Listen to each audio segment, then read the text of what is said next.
truth seekers. Buckle up, because today we're diving into a rather unexpected philosophical bromance. The down-to-earth vibes of Pope Francis and the mind-bending wisdom of Buddhism. Get ready to see how a man in white might just be channeling his inner monk. From the get-go, Pope Francis has been rocking the simplicity gig. Swapping the papal palace for a humble guest house and always having a heart and hands for the less fortunate. This ain't your typical power-tripping playbook, folks. As he famously quipped, "How I long for a poor church for the poor." Sounds a lot like a certain Eastern philosophy's take on ditching the bling, doesn't it? Now, let's talk about this ego everyone's so obsessed with. In Buddhism, it's basically the ultimate illusion, the grand separator that makes us think we are these isolated islands in a vast, interconnected ocean. The whole point? To gently nudge that ego out of the driver's seat through meditation and a whole lot of compassion.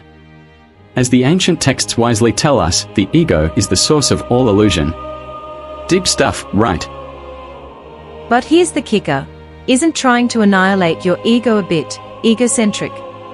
Like, hey, look at me, I'm so good at getting rid of myself. Just a thought. So, here's where our man in white and our saffron-robed sages might just bump fists. Pope Francis's obsession with kindness, humility, and actually doing stuff for others. That's pure meta vibes right there, the Buddhist practice of loving kindness. And his whole less pomp, more circumstanced approach smells suspiciously like letting go of that pesky ego. Maybe the secret isn't navel-gazing our way to enlightenment, but rolling up our sleeves and getting our hands dirty for humanity. Just a hunch. And so, dear seekers of truth, we find ourselves at the crossroads of two profound paths. The humble footsteps of Pope Francis, and the ancient wisdom of Buddhism. A journey that reveals a surprising convergence, a shared understanding of the illusory nature of the ego. But let's be honest, shall we?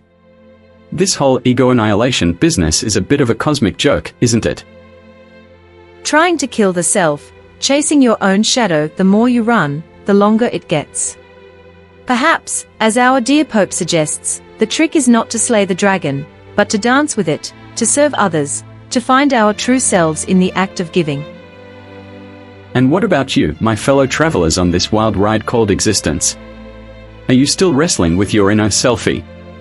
Are you clinging to the illusion of separation, or are you ready to embrace the interconnected dance of life? Let us, inspired by the gentle rebellion of Pope Francis and the serene wisdom of the Buddha, find our way to a life of compassion, simplicity, and a healthy dose of cosmic laughter. For in the end, perhaps the greatest joke of all is that we were never separate to begin with.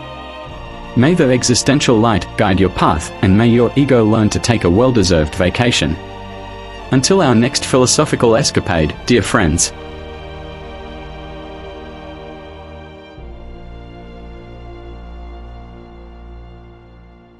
We don't give what we have.